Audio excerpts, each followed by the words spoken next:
বন্ধুরা, সবাই কেমন আছেন? আশা করছি সবাই ভালো আছেন, ভালো থাকবেন।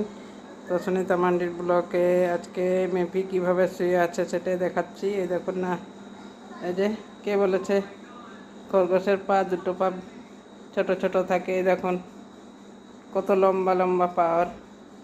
আর সবসময় পাটা মোড়ানো থাকে, তো এইভাবে টান টান করে শুয়ে আছে দেখুন। আবার একটা কানের মাথার দিকে দেখবেন, এই যে শুনছে, আমি যে কথা বলছি সেটা শুনছে, একটা কান মানে কানটা বেঁকা করেছে।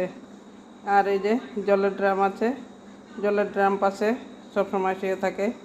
ওইদিকে মানে ও সবসময় একটু আড়াল করে শুতে চায়, মানে কিছুর সঙ্গে ওর গাটা যাতে লেগে থাকে সেভাবে শুতে চায়। ওই যে জলের ড্রামের সঙ্গে গা লাগিয়েছে, এই যে সোজা হলো। ওইদিকে আমার জলের ইয়ে আছে, জার আছে, বললে আবার চলে যায়, সরে যায়। এই যে দেখুন এর বদমাশি কীরকম, এইভাবে সবসময় বদমাশি করতে থাকে। কখন কি করবে আর নিজেই ঠিক করতে পারে না। তো বন্ধুরা, কেমন লাগলো অবশ্যই কমেন্ট করবেন, ভালো লাগলে লাইক করে দেবেন মিপিকে। তো ঠিক আছে মিপি, সবাইকে বলো পুজো ভালোভাবে এনজয় করো।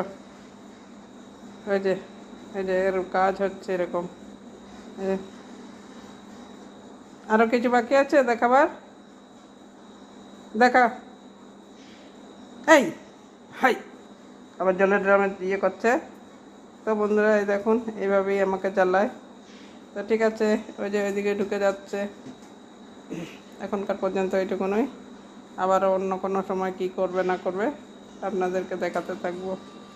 তো সবাই ভালোভাবে থাকুন।